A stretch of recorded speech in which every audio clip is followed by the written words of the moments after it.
Doris put away the dishes, wiped all surfaces, and glanced over her workspace. Everything was in order, as usual.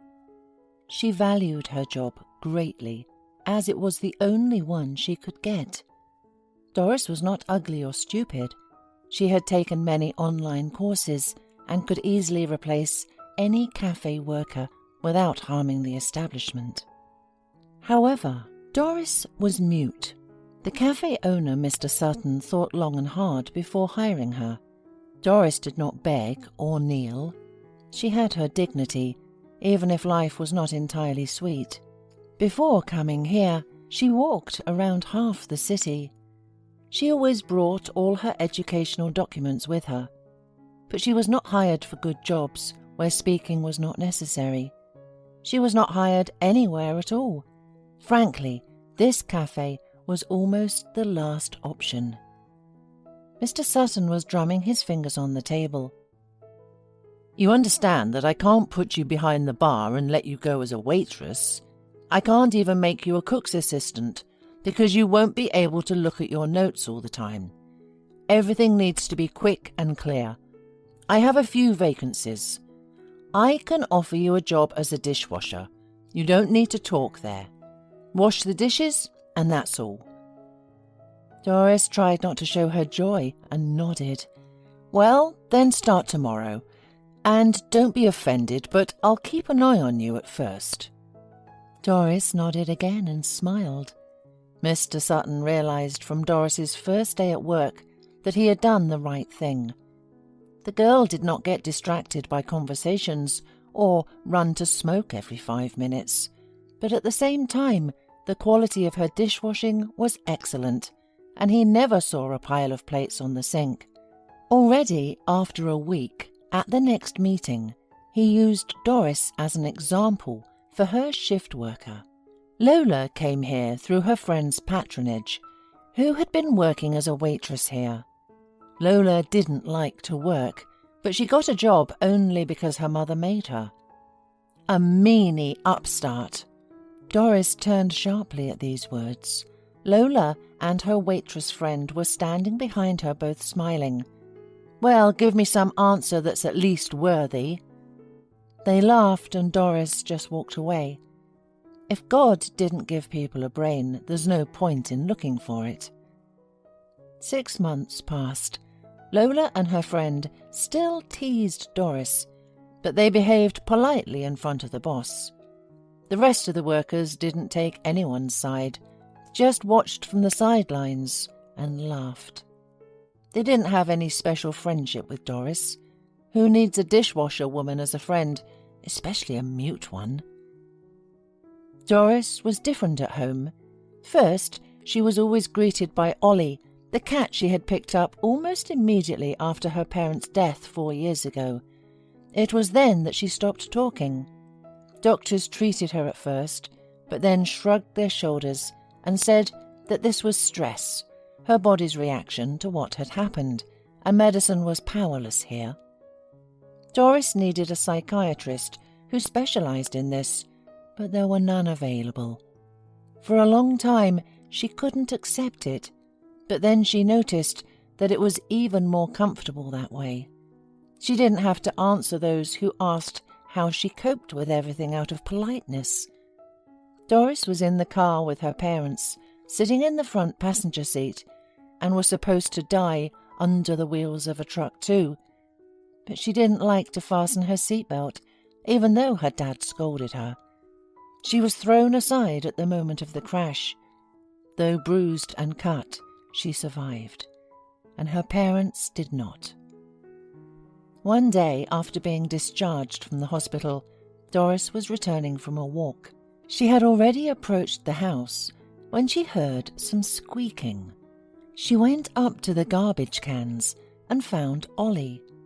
The cat was wet, dirty, and so skinny that his emaciation was simply frightening. Doris didn't hesitate to take him in, even though her allowance was barely enough for utilities and simple food. Now, Ollie was a huge, lazy, and insanely beautiful cat. He often looked out the window condescendingly at those who walked below, loved to eat, sleep, and allowed Doris to love him.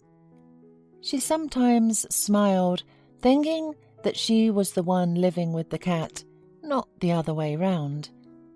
One evening after her shift, Doris left the cafe with some of her co-workers. But after a few steps, Doris suddenly stopped and walked towards a bench where a homeless man sat. Doris recognized the look he had, the same look her cat Ollie had when he sat behind the garbage bin. Lola, seeing why Doris stopped, said to her friend, "Look, Doris decided to get herself a suitor." They both burst out laughing. Meanwhile, Doris ignored them and approached the homeless man, who seemed not to notice her. Of course, she will be satisfied even with a hobo. What to do? Nature demands, and what normal guy will look at her? Lola continued to bully. "Oh, is she really bringing him home?" The girls watched in amazement as Doris helped the homeless man to stand up and led him towards her house. 15 minutes later, Doris and her guest entered her apartment. The woman helped the man undress and noticed that his clothes, that now looked like rags, were once fairly fashionable. Doris dashed to the wardrobe, pulled out her father's bathrobe and slippers, and handed them to the man. Then she pointed to the bathroom door and the kitchen. The man, who was over 50, maybe even 60, smiled.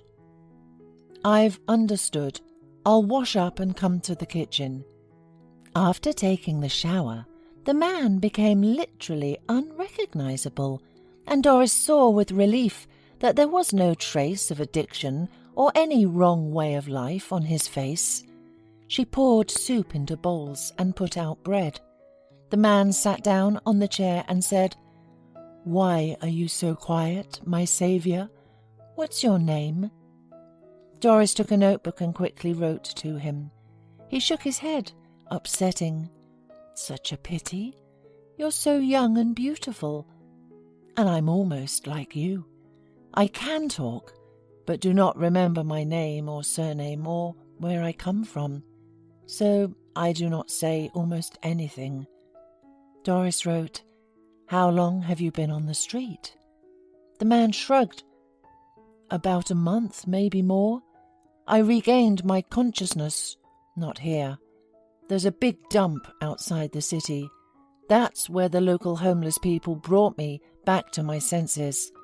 I opened my eyes and became scared because I didn't remember anything. Then I realized my head was pounding badly and everything was bloody. Someone must have hit me.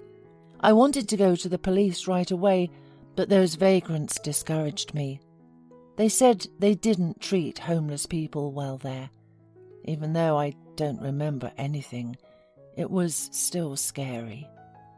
Doris wrote again. "You don't even know if you're from this city, do you?" The man shook his head. "I don't remember anything at all." Doris thought for a moment. Over the years of silence, she had gained many internet friends. Without much thought, she took her old phone, and although the camera was not good, she still took a photo of the elderly man. Doris didn't expect anything, but she decided to try to find his relatives. She made a bed for the elderly man on the couch and wrote in her notebook, "You can live with me for now. I'll try to find your relatives." Unfortunately, her internet search did not yield any results. But Tom, as Doris called the man, did not burden her at all. It was even the opposite. When she came home from work, the house was filled with delicious smells and conversations between the man and the cat. Ollie accepted Tom unconditionally. Doris was even offended a little, because the cat now slept with him. One thing marred Doris's happiness. Lola and her waitress friend told everyone at work that she had picked up a male homeless person and brought him home because no one else would date her. Doris didn't respond. She hoped the talk would die down on its own. But every day, either Lola or her friend loudly asked, "How's your homeless guy doing? Does he stink a lot? Is he performing his manly duties?" The staff laughed so hard the chairs bounced. Doris often went to the storage room, trying to avoid such questions. It was impossible to prove anything to the taunting people with a pen and notebook. A month passed. Doris decided that her elderly guest was probably lonely. Maybe his apartment was taken away, or possibly something else happened. In none of the cities where she had friends, and she had many, were there any reports of missing people who matched Tom's description. However, one day the man unexpectedly disappeared. Doris heard Ollie's loud meowing as she was still on the stairs. She opened the door and the cat looked at her reproachfully. As Doris later realized, he was bored. He didn't understand where Tom had gone and why no one was talking to him. Doris also didn't know where her lodger had gone. The house was clean and the prepared dinner was still warm. There was a note on the table. "Doris, forgive me. I had to leave urgently. I remembered everything. We will see each other soon." At first, Doris was upset because she was so used to this man. He was about her father's age, maybe a little older. Then she scolded herself. If he left, it meant he was sure that he was needed by someone, and that's good. People shouldn't live without their relatives. Doris had no idea how Lola found out that her tenant had disappeared, but the next day when she came to work, Lola immediately started mocking her. "Doris, people say even a homeless man left you," she said, and everyone around laughed. Doris tried to pass by, but Lola blocked her way. "Tell us, why did he leave you? You're not completely ugly, and you're young, and he, as far as we could tell, was already old. Or didn't you interest him? Well, few people are interested in a silent mummy, right?" Everyone laughed again, and Doris suddenly got angry.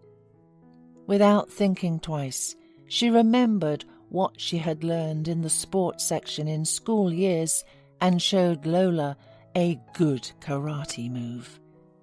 "Super! You know, if you hadn't done that, I would have had to intervene. I don't hit women, of course, but is that even a woman?